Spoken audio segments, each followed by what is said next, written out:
Bangladesh cricket board বিসিবির কারণেই নাকি বিপিএলে players payment coaching staff payment করতে পারেননি বলে মন্তব্য করেছেন চিটাগাং কিংসের কর্ণধার সামির কাদের চৌধুরী। তিনি বলেছেন যে বিসিবি থেকে প্রত্যাশিত যে প্রাইজ মানির অর্থ কিংবা লভ্যাংশ সেটা পেলেই এই সমস্যার সমাধান করা যেত। এদিকে লিগ্যাল নোটিশ যেটা তিনি পেয়েছেন প্রায় 46 কোটি টাকার, সে ব্যাপারে প্রশ্ন তুলেছেন সামির কাদের চৌধুরী। গত বিপিএলের পারিশ্রমিক নিয়ে সবচেয়ে গড়িমসি করা দুই দলের একটি Chittagong Kings. Cricketer, mentor, coach, এমনকি হোটেল ভাড়াও বাকি আছে ফ্র্যাঞ্চাইজিটির। তবে মাঠের খেলায় চমক সৃষ্টি করে কিংসরা রানার্স আপ হওয়ায় প্রাইজ মানি ও রেভিনিউ শেয়ারিং বাবদ বিসিবির কাছ থেকে বড় অর্থ পায় দলটি। চিটাগং কিংসের অধিকাংশ বকেয়া শোধ করে ফেলেছে বিসিবি সেই পাওনা থেকেই। কোচ শন টেইটের বেতন বাবদ 45,51,000 টাকা, সিলেট ও ঢাকায় হোটেল বিলের বকেয়া মোট 76,78,107 টাকা।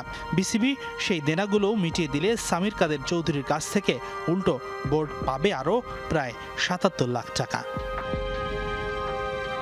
কেবল সবশেষ আসর নয়, বিপিএল এর প্রথম দুই আসরের বকেয়াও এখনো পরিশোধ করেননি সামির কাদের। সেই মামলা এখনো ঝুলে আছে। সে কারণেই গত 22 জুলাই সামির কাদেরের প্রতিষ্ঠানকে প্রায় 46 কোটি টাকার লিগ্যাল নোটিশ পাঠায় বিসিবি।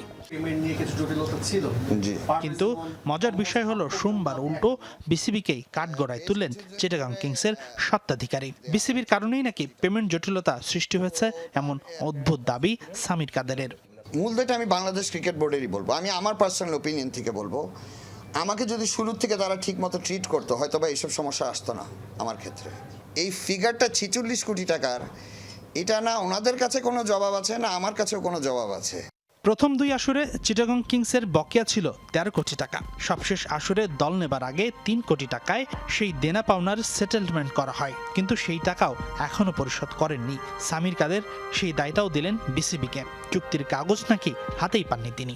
এই ডকুমেন্টগুলো আমার থেকে বোর্ডে যখন নিয়ে যাওয়া হয় সই করে আমাকে ফেরত দেওয়ার জন্য, এই ডকুমেন্টটা আমি আজ পর্যন্ত পাইনি।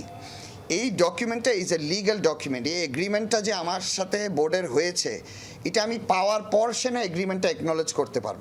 সামির কাদেরকে প্রশ্ন করা হয় বিসিবি টাকা দিবে সেই চিন্তা থেকে কি দল গড়েছিলেন তিনি।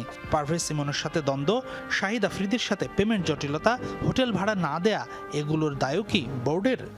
না, এগুলো বিসিবি দেয় না, এগুলো আমার পার্সোনাল ইস্যুস। আফ্রিদিটা তো ধরেন বোর্ড থেকে কোনো কিছু করে না, এটা আমার সাথে ব্যক্তিগত ব্যাপার। আর পারভেজ ইমনেরটা আমি আগেও বলেছি, ইয়েস, স্যাটিসফ্যাকশনের একটা আলাপ ছিল। বিপিএলে 2 দফা ফ্র্যাঞ্চাইজি পাবার পর 2 মেয়াদেই পেমেন্ট নিয়ে জটিলতা করেছেন সামির কাদের, কিন্তু তারপরেও আগামী আসরে দল পেতে আগ্রহী তিনি। কিন্তু বিসিবি হয়তো আর আগের দেখানো পথে হাঁটছেন না, খুঁজবে নতুন পথ। কিভাবে আমরা কাজ করে মেকআপ টেকআপ করব। হাসিনুর রহমান, যমুনা স্পোর্টস, ঢাকা।